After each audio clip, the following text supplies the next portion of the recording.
Et salut à tous, c'est moi 98 ici et aujourd'hui on se retrouve pour la review de mes customs The Old Republic, donc de l'univers SWTOR, Star Wars The Old Republic, et ici je vais vous présenter la Vox Squad menée par Jace Malcolm et qui donc a été réalisée en deux exemplaires, une première série en arrière-plan que vous pouvez observer.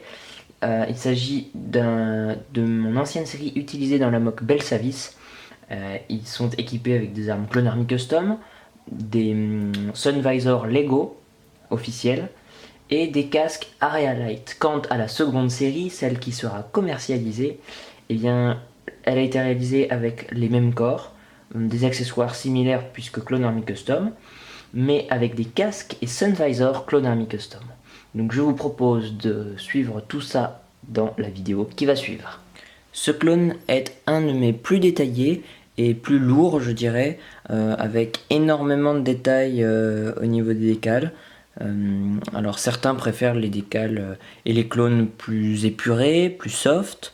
Celui-là, j'ai essayé de le faire vraiment en accord avec les clones qu'on voit dans les cinématiques du jeu The Old Republic.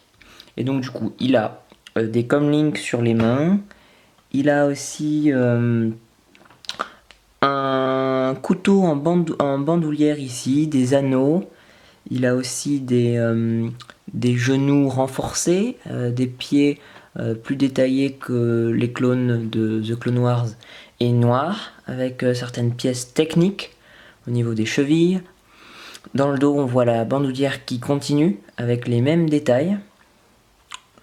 Voilà, le casque est donc très proche de celui des clones finalement, même si ce ne sont pas des clones, même si ce sont des soldats engagés, des militaires de profession, on dira.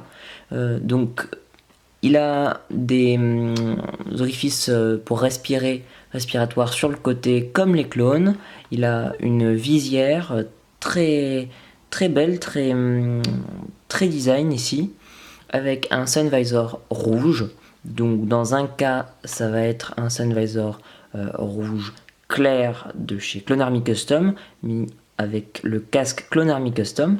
Et dans l'autre, ça va être un casque Area Light avec une visière rouge foncé de chez Lego officiel. Donc ça donne un ton différent. Il faut juste remarquer qu'avec la visière rouge clair de chez Clone Army Custom, les trous et les orifices sur les côtés au niveau des tempes sont laissés béants et donc on peut mettre des antennes, des accessoires, même si on n'en voit pas dans les cinématiques du jeu, on peut en mettre. Voilà, c'est tout à fait possible. D'un autre côté, le clone avec le casque Area Light et Sun Visor rouge foncé a des couleurs donc un peu plus différentes qui varient, moins monochrome, et je leur ai mis pour Belsavis, et du coup je ne leur ai pas enlevé, des accessoires en plus, des vrais couteaux, grenades, armes dans le dos, et voilà. On peut d'ailleurs voir sur la photo en arrière-plan l'exact même bandoulière qu'il y a sur les soldats de l'ancienne République. Voilà. Donc ces clones seront disponibles à la réouverture du site Kamino Industries en fin août, début septembre. Et pour l'instant, je ferai une mock avec eux pour les mettre en action. J'espère que vous avez aimé cette vidéo et à bientôt.